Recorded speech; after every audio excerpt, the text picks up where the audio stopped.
Is death the end? Humankind has strived to answer this question since the birth of civilization. The major religions believe that after we die, part of us moves onwards. But some believe this journey can be halted, that a spirit or soul can become trapped between this world and the next, remaining with us as ghosts. The people you will see tonight have one thing in common. They all truly believe they have come face to face with ghosts. Ever since I've been a child, I've been able to see what we would loosely call ghosts or dead people. Machines blew up, lights banged. I always felt I was being watched. I just lifted my head and said, F off. And it went. I was thinking, stupid cow, what's she doing out this time of night? Weather like this, you know, and just with a dress on. It's quite hard to believe that a child is seeing something supernatural. I thought, why are my parents talking about these people that are here? It was almost as if I was being possessed. Leave us alone!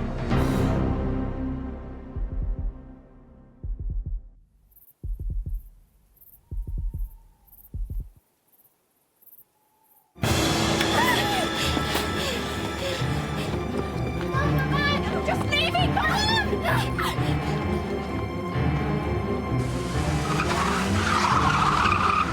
Julie Penney never believed in ghosts.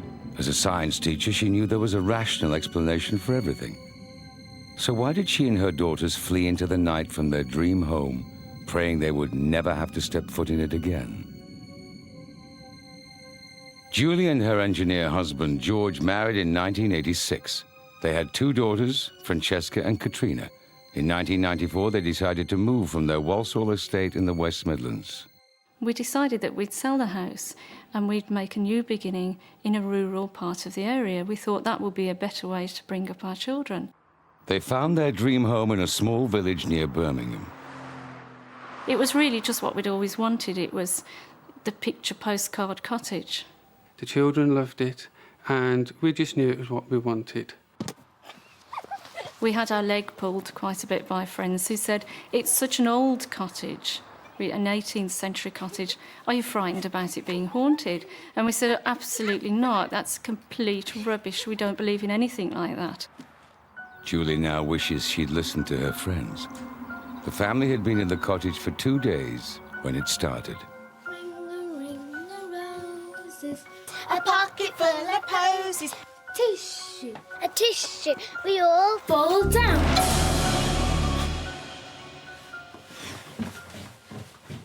A tissue, we all fall down. Kat's just pushed me over on the stairs. Don't be silly, Jessica. She's been out here with me. Now, try and be nice to your sister for once, will you? Now, come on. Let's go in and lay the table for dinner, shall we? Come on, quick, quick. I was rather annoyed with Francesca because I felt that she was trying to get Katrina into trouble. Now, looking back, I wish I'd listened to her the very first time she said it. I thought it was my sister, but thinking about it, the force was too hard for her to have pushed me down the stairs.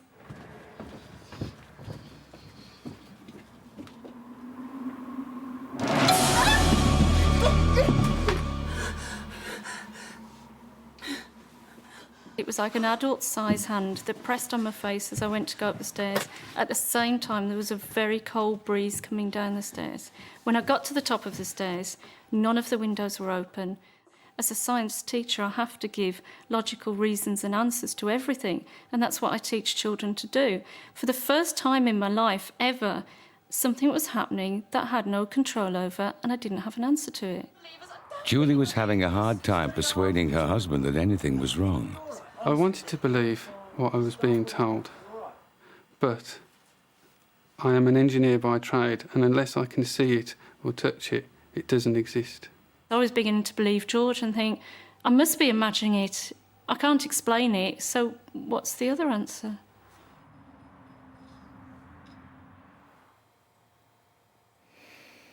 George, what are you doing? You must be freezing out there. Come back to bed, love.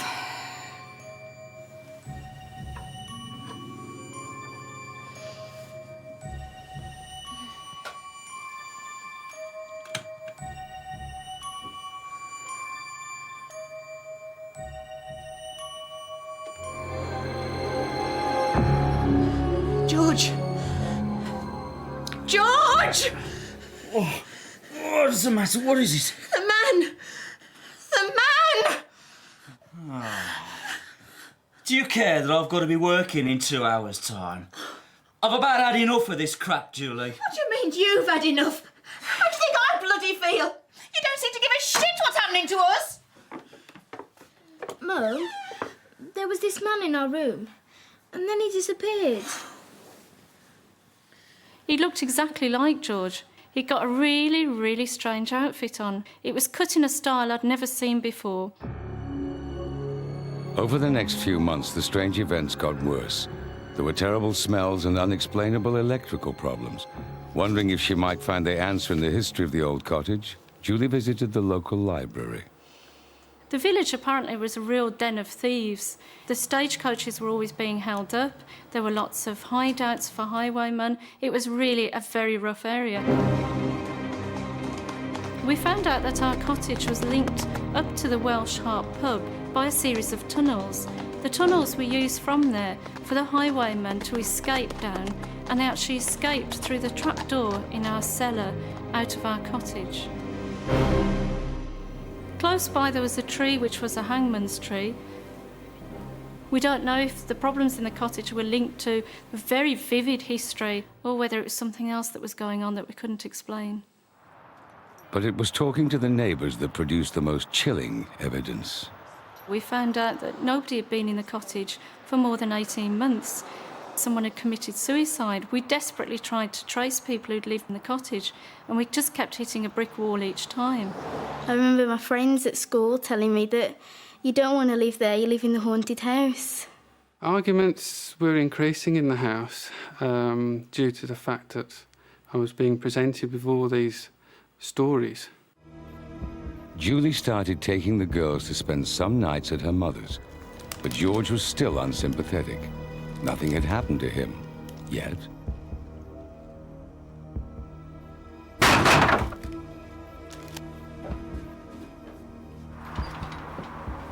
The bang at the door was immense.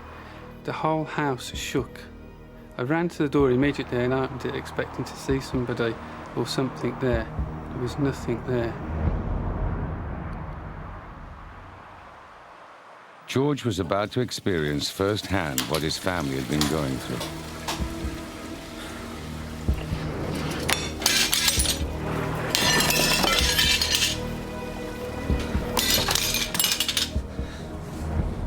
The pictures coming off a wall were probably the scariest things for me. When I looked at the back of the picture, the cord was still intact and the hook was still in the wall. How had the pictures come off? I began to feel really guilty. These things had been going on all this time and I'd been ignoring them. Then things started to take a turn for the worst, and we found that there was something going on a bit more than that, and possibly some kind of poltergeist-type activity. If the Penneys did have a poltergeist, they became convinced its aim was to split the family and drive them from the house. It was as if they were playing me and George off against each other, playing the girls off against me. It was like somebody was causing downright mischief in the house. You were just like waiting for something else to happen. It was like you were sitting on a time bomb. Unable to sell for the same price they'd paid, the Penney family were trapped in a home they believed to be possessed. Worse was to follow. I felt that it was becoming a personal vendetta against me alone at this point. I felt that it was trying to take me over and that I was actually going out of my mind. Julie found herself losing control. She felt as if she was being forced to do things against her will.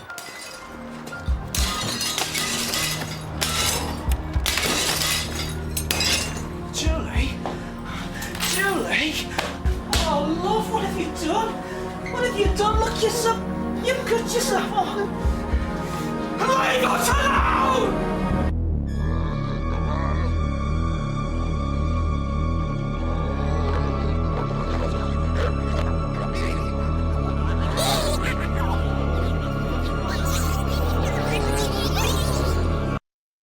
I felt almost as if I was reliving something that had happened in the past, or something was trying to relive a life through me.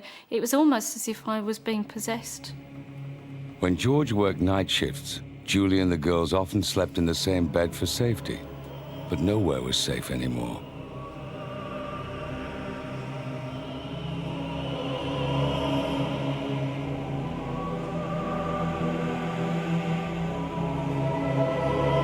Mum, stop it. Please. Mum, come down.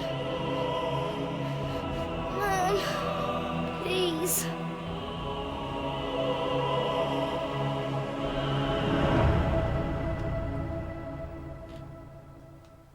I was quite tired and I thought it was my eyes just playing, but when I looked next to me, my mum had gone.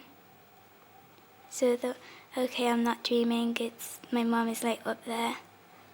That's when I just started screaming. I wasn't going to put them through it anymore. I felt that we tried to fight it, we tried to have an answer to the questions. We couldn't fight back anymore. Come on, girls, hurry up! We were just going to go. That's it. Get your coats on, quick. Mum, get your bags. Get out! Go for it! Oh, my bag! Just leave it! Come on!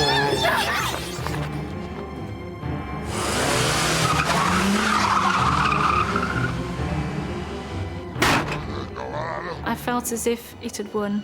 It had beaten us. The Penneys fled. It would be 2 years before things returned to normal when they moved to a quiet village in Scotland. Julie is teaching again, and the family have picked up life where they left off. Our new life in Scotland, well, it's just wonderful. And in some ways, that's been the only good thing that has come out of it. I don't think you should ever doubt your children. We tried doing at the start the thing of, oh, it's just a dream, oh, it's just a nightmare, oh, you know, it's just the wind. I don't think you should do that because you just never know just what's really going on. There have been no further problems reported in the cottage. In part 2, a dark past returns to haunt a Devon woman. It came back with such a vengeance, it was 10 times worse. And does a tragic air crash hold the key to a modern-day apparition? And I thought, well, if you're going to die like that, you know, are you going to stay around and haunt the place?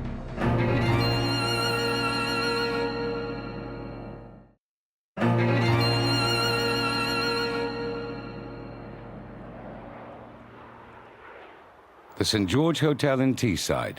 Built in the 1940s, its squat brick appearance gives it away as an ex-military building. Once it was the officers' mess of RAF Middleton St. George. When the Air Force moved out in the 1960s, the base became Teesside International Airport, and the mess became a hotel. The hotel is a busy stopover for aircrew, but over the last 30 years, it's gained notoriety for being haunted. On the 17th of November 1982, airline pilot Barney Concannon headed for his room in the west wing of the hotel. I'd just come in from the late London flights, arriving about 9 o'clock at night. Another pilot, Grant Waters, was also staying in the west wing 3 years earlier in March of '79. I was sort of working earlies, so we had our normal sort of evening do in the bar. Both men were senior pilots, not given to flights of fancy. I went to bed slightly earlier than the crews who were on lates. I went to bed about 11 o'clock. It was very cold, and it always was in that area of the hotel. Got into bed, and I'd been in bed about 2 minutes when I felt this heavy, really heavy pressure on my lower legs. And as if a man or a heavy weight was sitting on them. And I felt the pressure on my legs, and eventually it sort of moved up to my chest. I felt the bed sort of going down with the weight. And I just lifted my head and turned it round and said, F off. And it went. And I said, please go away, because I'm on earlies. And he went just like that. Barney wrote an article about that night for Pilot's magazine and discovered he wasn't alone. Interviewed 20, 25 people in working for British Midland who'd had similar or even worse, well, most of the experiences they had were worse than the one I had. Stewardess Heather Raybould stayed regularly at the St. George from 1975 to 1995. She claims to have been visited by the ghost twice. I mean, when I first joined British Midland, everybody used to talk about this ghost. It was sort of like the weight of a man, really. Just a heavy weight of somebody pushing you down. I just didn't know what to do. I found I couldn't shout out, I couldn't talk, I couldn't scream. I couldn't do anything. I just felt like I'd frozen. I never wanted to stay in the hotel again. I did everything I could to change my posture. One stewardess was making her way down to breakfast. She was walking down the corridor and saw this pilot, so she said good morning to him. He didn't answer. She thought, oh, he's wearing funny clothes, you know, like the old pilots used to wear, the old leathers and that. Anyway, she turned round and he disappeared. He wasn't there. Could the clothing offer a clue to the ghost's identity? Barney started researching the history of the base. Somebody mentioned that a meteor had crashed into the building in the early 50s, and I did a bit of investigation into that. In a bizarre tragedy on the 24th of November 1951, Flight Lieutenant Raymond Norman lost control of his Meteor jet while training. He slewed across the car park. Out of 30 cars there, he destroyed just one, a pre-war Humber, his own. Then he smashed into the mess, demolishing just one room, his own, in what is now the West Wing, where all the sightings have taken place. He was still alive. The accident didn't kill him at all. And as he was getting out, a lump of concrete fell down, struck him. The official cause of death was given as a broken neck. And I thought, well, if you're going to die like that, you know, are you going to stay around and haunt the place? If it is the ghost of Raymond Norman, then he is still around to this day. He was seen in April of this year by a guest on a tour. The lady woke up in the middle of the night, saw what she thought was a husband standing by the window, and turned over to find that he was actually in bed with her. We like our ghost. He doesn't interfere with us, and we take him as quite friendly. Unfortunately, he doesn't like flight crew, and in particular flight deck, and they're the ones that he has the most problem with. Some of the cabin crew, if they're rostered to stay in the hotel, they used to go sick. I probably shouldn't be saying that, but they did. Whatever you think about this, I mean, this has happened to 20, 25 people, to my knowledge. So there's got to be something to it.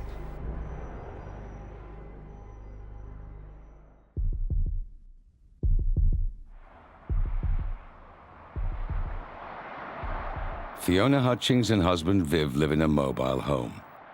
Once they lived in a dream cottage until their lives were turned upside down. Their story starts over 100 years ago. One cold morning, the people of South Devon awoke to find a bizarre trail of hoof prints running across the county, made by a creature that was cloven-hoofed but walked on two legs. Convinced it must be the devil himself, a mob gave chase only to be beaten back by thick woods. It wouldn't be the last time the land was to hide a dark secret.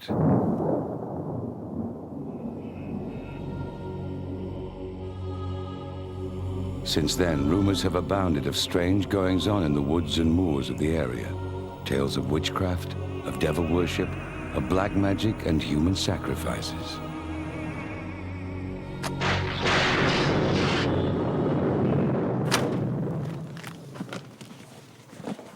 When I saw it, I thought, this is it. This is the house I'm going to live in forever. They're going to have to carry me out of here. After years of living in isolation on the Devon moors, 36-year-old nurse Fiona Hutchings had just bought her dream home, Hawthorne Cottage. It seemed to be crying for help. It was very strange, very quiet. Built in 1914, Hawthorne Cottage sat among woods near the town of Teignmouth. Despite the financial burden, she'd made the move to be closer to her mother, who had fallen ill. Fiona's son had recently left home, so she set about doing the place up on her own.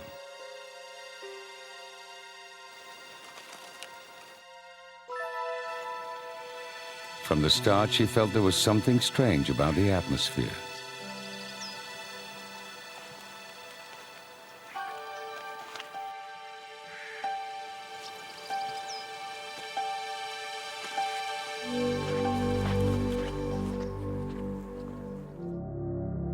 After 6 months in the cottage, Fiona's mother died, leaving her completely alone. Then she met an elderly neighbour with disturbing news about the history of the cottage. She'd never passed my house because she'd been told by her mother not to. Because she said there's all sorts of funny goings-on down there. And I said, oh, you know, bawdy things. And she said, oh, no. She said naughty things, really naughty. The old woman told her the previous owner of Hawthorne Cottage had gone mad. Fiona dismissed it as village gossip. But 2 months later, she made a gruesome discovery. I was clearing the outside because it was completely overgrown. And I started digging up these cats. They'd all been mutilated and then wrapped and placed in the north, south, east, west positions, which I thought was rather strange. The burying of sacrificed animals is a practice often associated with black magic rituals. Fiona had started to feel uneasy in the cottage, but digging up the cats seemed to trigger something unpleasant.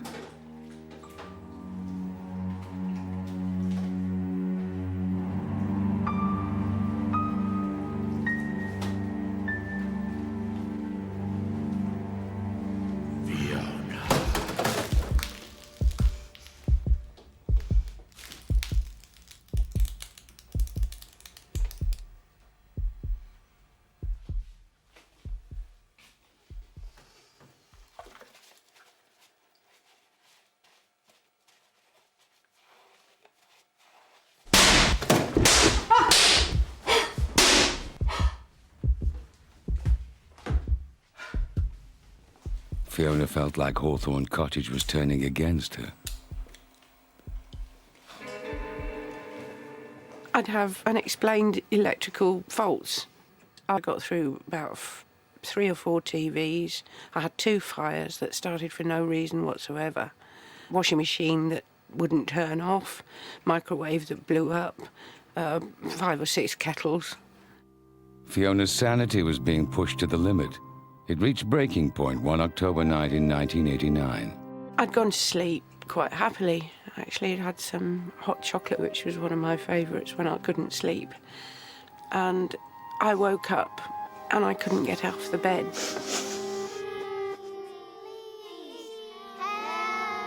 I thought, how did these children get in here and what are they doing in the middle of the night? And I thought, they're not real and something terrible's happened. Leave me alone! For 6 or 7 months, night after night, I didn't sleep at all. I didn't know at the time whether it was me that was imagining it and I was going crackers or if they really were there. Finally, she could take the nightly visitations no more and called a friend, Louise Barlow, who was a medium.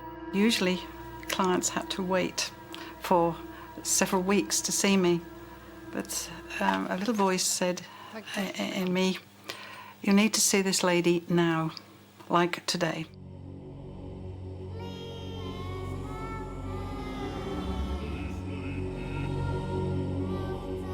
I felt that there had been black magic rituals, or rituals of some sort, where you get a group of people together and they do, as they feel, wonderful things, but in fact, it's awful.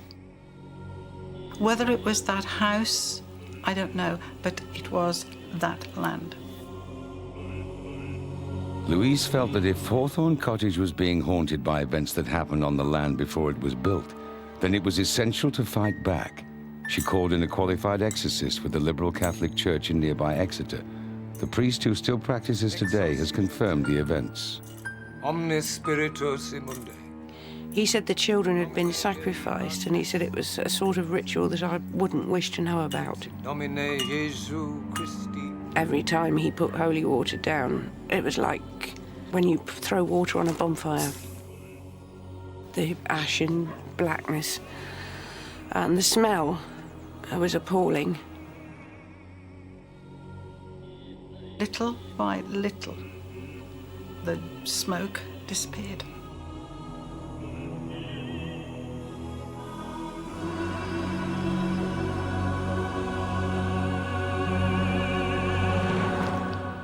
I thought, it's finished, it's all done, it's clean, it's lovely. and I slept for weeks after that.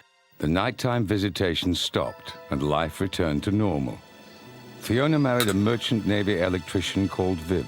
When I heard about the sacrifices and things that were supposed to be going on down there, it does make you wonder whether you should believe it at first, whether it's airy-fairy stuff. A few months after the wedding, Viv went away to sea, leaving Fiona alone in the cottage. Despite him being away, she was happier than she had been in years.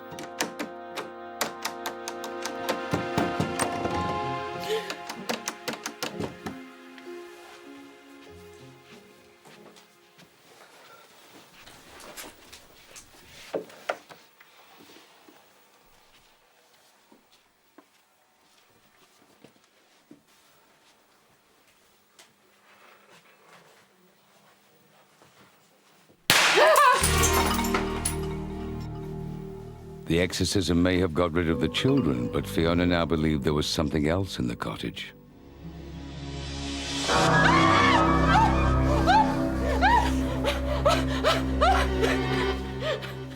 It came back with such a vengeance, it was 10 times worse.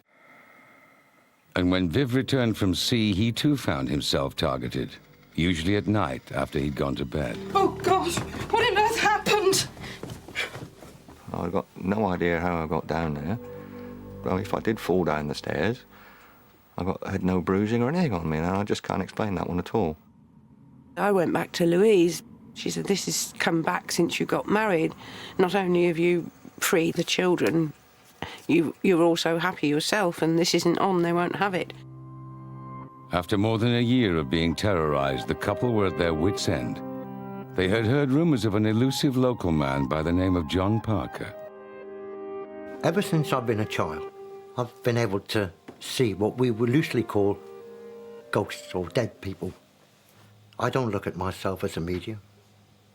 I'm just an ordinary bloke on a building site, laying bricks, making a living. But I have been blessed, if you like. What I was picking up from Fiona was pure fear. And I knew that there was very serious trouble in that house, very serious trouble. At 7 p.m. on June the 6th, 1993, John Parker arrived at Hawthorne Cottage. In 30 years, he claims to have freed hundreds of trapped souls and has never charged a penny for his services. But this was to be his greatest battle.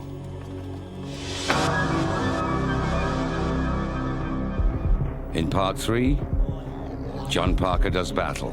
This is the worst I'd ever done. The mystery of the Lady of the Lake. I was convinced that it wasn't a human being, it was something supernatural. And the manor house with a terrible secret. Go away! I just remember waking up in the middle of the night and feeling absolutely terrified.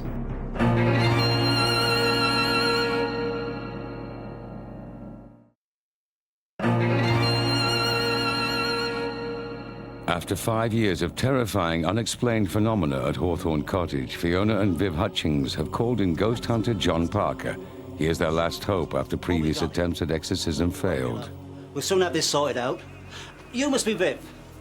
Pleasure to meet you. Now sit down, both of you, and I'll explain all. John believes that ghosts are souls stuck between this world and the next. He has to persuade them to move on. It is a battle of mind, of strength, of belief. I have to be able to prove that I am stronger than what he is.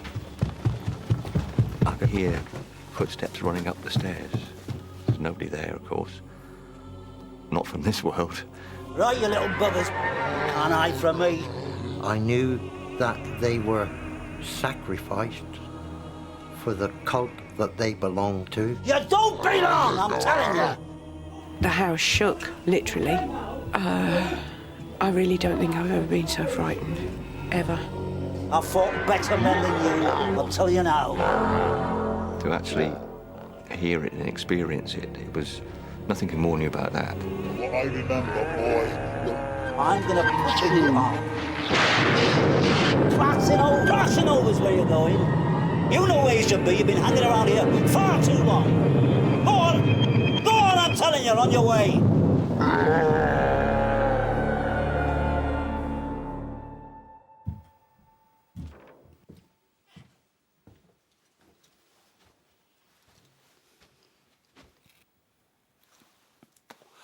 Cup of tea would be nice, my dear. It had taken John 6 long hours, but the hauntings were over. He continues his work today in the southwest, but has experienced nothing like Hawthorne Cottage before or since. This is the worst I'd ever done. Fiona and Viv finally lost the cottage in 1995 to the banks. We now live from day to day. But one thing that I'm not anymore, I'm not frightened of things that I was frightened of, because now I've seen it. That's as bad as you can get.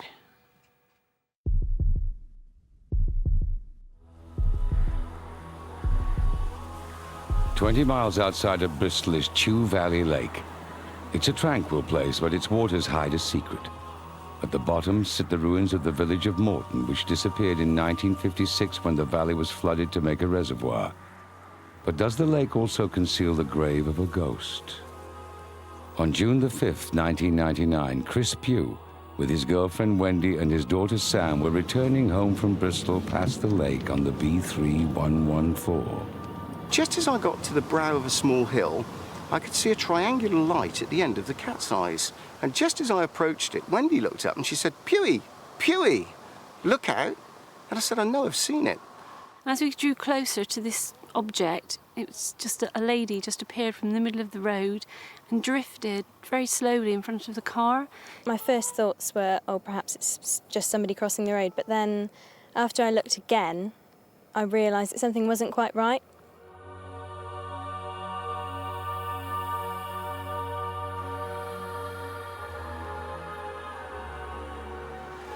I can remember distinctly that she had long, wavy hair that looked sort of greasy or even wet.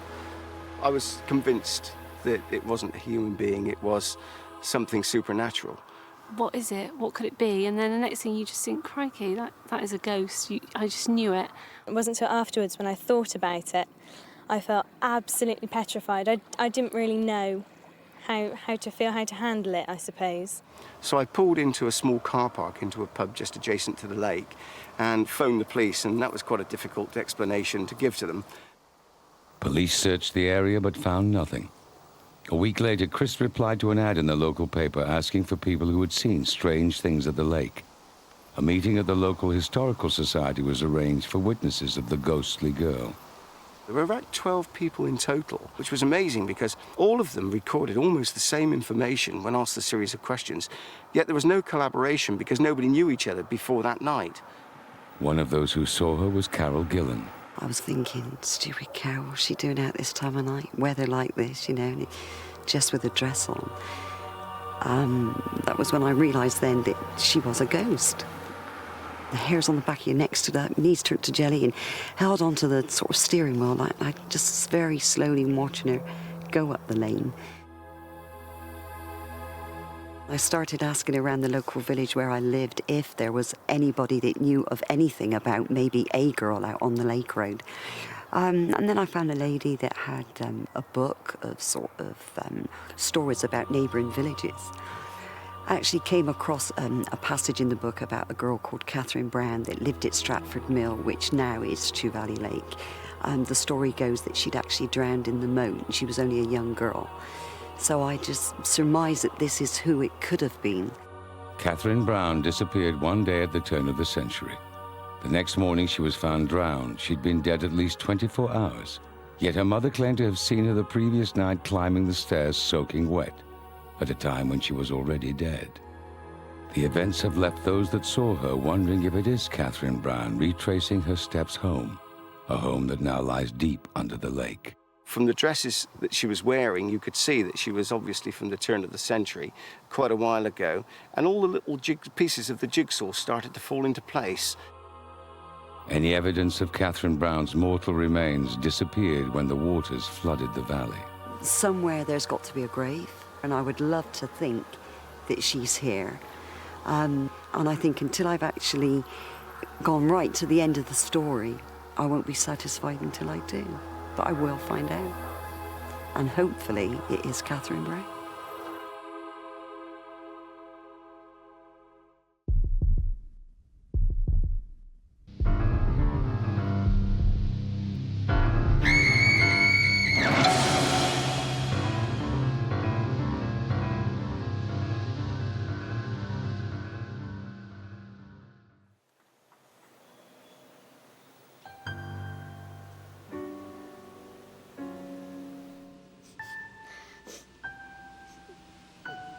Children often claim to have imaginary friends, make-believe playmates from their imaginations. But Susanna Hodson's invisible friends didn't want to play, and she was sure they were real. This wasn't a good thing. It was actually really quite evil. Susanna is now a 20-year-old university student. At the age of 2, she moved with her family to a large Sussex manor house. From as early as she can remember, she claims to have seen people that nobody else could.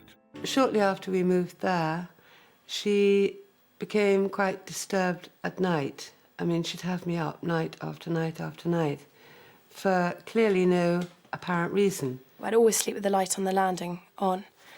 And I just remember waking up in the middle of the night and feeling absolutely terrified. She would talk about a man called George who actually quite frightened her.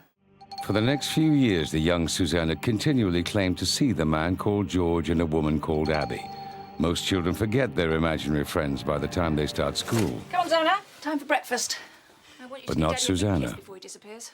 George and Abby kept me awake again all night. Oh, you and your little friends. We should forget about them. Come on. It's quite hard to believe that a child of that age is seeing something supernatural. It's not something you think about, so you tend to assume that these are imaginary friends, perhaps, that she has. When I spoke about Abby and George, there was no recognition there. Oh, yeah, there was nothing, and that was quite confusing to me. Whoa! 'Cause it was so real to me. Bye-bye, darling. You're going to be Daddy's good little girl. George says that I'm a bad girl. Yes, well, George isn't real, so we can forget about what he says, Aren't you getting a little bit old for these play friends? I was at that stage finance director of one of the top 100 companies. I was bringing a lot of work home, had a lot of problems, business problems, and the last thing I wanted was a domestic problem too. But the problem wasn't about to go away. Susanna became more obsessed with George and Abby. I had some very strange situations with her where she wasn't herself, in that she would come out with strange remarks. Mummy, it's Abby. Darling, this game's getting very boring. But she's right there. Make her go away. Look, there isn't anyone to make go away. You're just pathetic. I hate you, I hate you, I hate you!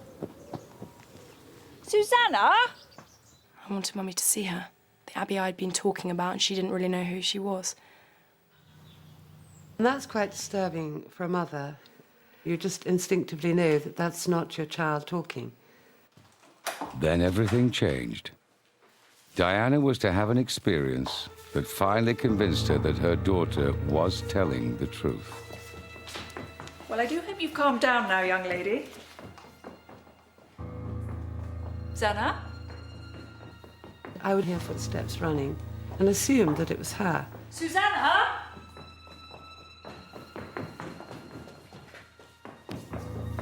The odd thing was that the footsteps still kept on running.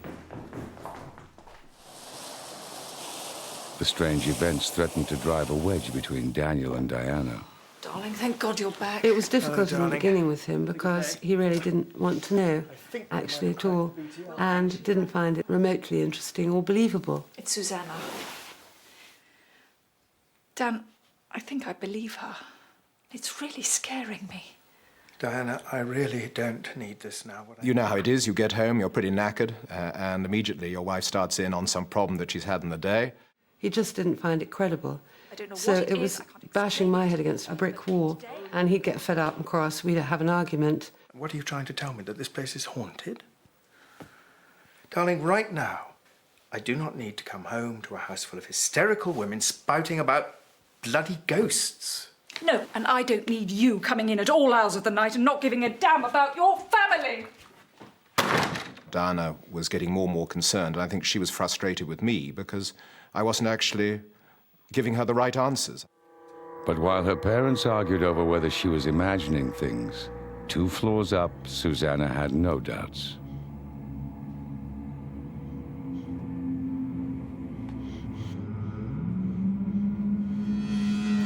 Go away!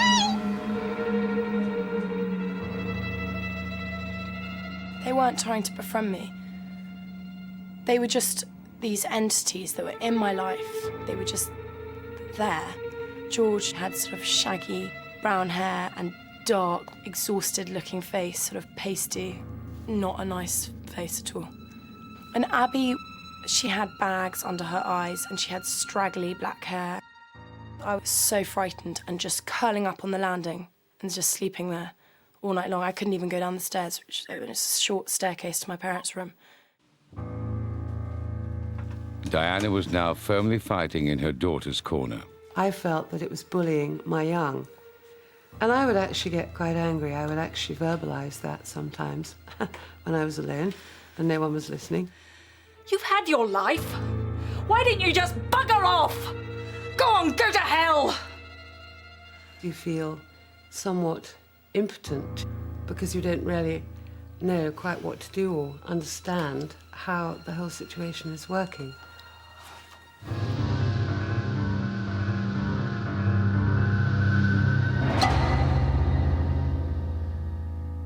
Unsure where to turn, Diana contacted a medium in Portsmouth. She sent him something personal of Susanna's but gave him no details about what had happened. The response astounded her. He said there are presences in your house. There's a man who's actually quite evil. His name is George. And there's a woman called Abby. When he told me the names, George and Abby, it actually was very scary because it confirmed everything. The medium went on to describe a terrifying scene that he claimed had happened at the house when George and Abby were alive. What he saw was a woman running in great fear, chased by a man. The woman's dress was torn at the back, and the man was coming with an axe. No records exist of the pair, so no one will ever really know the truth, but it was enough to convince Diana. The only thing we could do was to actually have an exorcism, and I'd have to try to persuade my husband. So I said, look, you know, there is this problem. I don't really believe it, but if you can show me some kind of tangible proof, then we can take it to the next stage. It wasn't long before Daniel would be convinced. It was Susanna's 8th birthday, and her friends were invited to a party at the manor house. One of them was a young boy, also called Daniel. I went inside. I think I needed to go to the toilet. I'm not quite sure, but I remember going into the house on my own.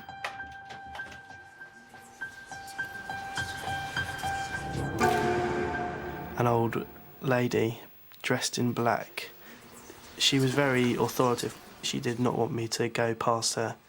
I just felt very uneasy, very scared. Mommy! Mommy! I just wanted to get out as soon as possible. When we found this little boy, Daniel, he was screaming his head off. He was standing there by himself, and he was clearly very scared. Now I'm older, when I look back on it, it all seems very, very strange. I am convinced, though, that I saw a ghost. It was what Diana had been looking for. Someone other than Susanna seeing a ghost in the house. I began to realize that we really did have something very difficult on our hands. And I think anyone who has any belief in the metaphysical and any belief in an almighty recognizes that there are things out there that you can't put your finger on. And I began to realize that this fell into that category, and we had to do something about it. The Hodsons called in the church, who eventually sent a minister to exorcise the house. One very bright July day, but surreal it was, I came back from work at lunchtime, and the children were dispatched with the mother's help, and Diana and I and this exorcist went through the process. He didn't look like Max von Sydow. It wasn't quite as dramatic as that, but it was very interesting. At the exact moment the exorcism ended, unprompted, Susanna said something remarkable. George and Abby have gone to heaven.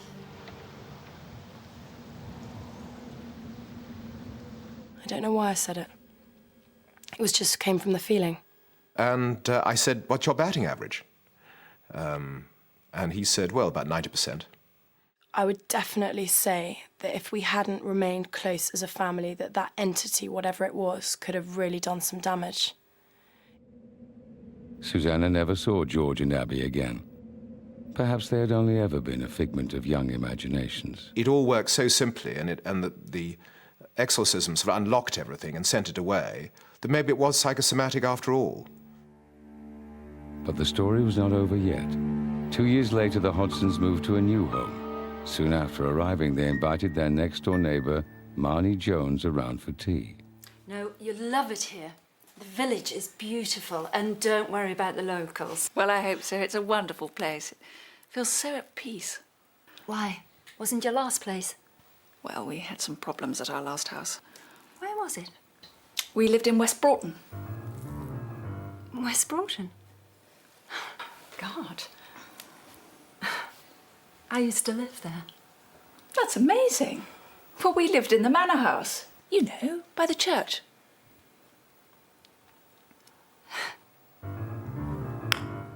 So did I. Oh, my God. Did you ever... I mean... I don't know how to put this. You'll think I'm completely barking mad, but... Well, we had some problems there. Mainly with Susanna, our eldest. Oh, my God. You as well. I thought it was only us. In 1965, Marnie was a 5-year-old girl living in the same house as the Hodsons. She has nothing but terrifying memories of the place. I was too frightened to go and find anybody to tell them how scared I was. The feeling of being strangled. You could actually feel the fingers coming around your throat. The name George had a very strong ring to it. I think that there were other entities there, but George is the only name that I have. As soon as your foot got on the top staircase, you had to fly. You had no fear about falling or slipping, because that was absolutely nothing compared to what was coming after you. The thing which really proves it was that we bumped into someone in 1,000,000 to 1 chance who'd actually lived in the house quite independently and had had problems with it. It still brings the hairs up on the back of your neck. There's no other way to describe it. It's a pure fear. And I would say it was evil. What was there was very evil. It still gives us nightmares, even to this day now, recurrent nightmares. And you know that that's a memory. But it really did happen that all those years ago. After terrorizing 2 families for over 20 years, the manor house is now calm. Perhaps thanks to the Hodsons' exorcism. It is currently a happy family home, and the owners have reported no evidence of haunting. If you believe the stories you have seen tonight, then you're not alone. Over half the population believe that the soul survives death, and a further third believe that ghosts are the evidence of a trapped soul. No one knows why ghosts appear at some places and why only certain people seem to see them. But they're more common than you might think. 1 in 10 people in Britain claims to have seen a ghost, making this the most haunted place on Earth.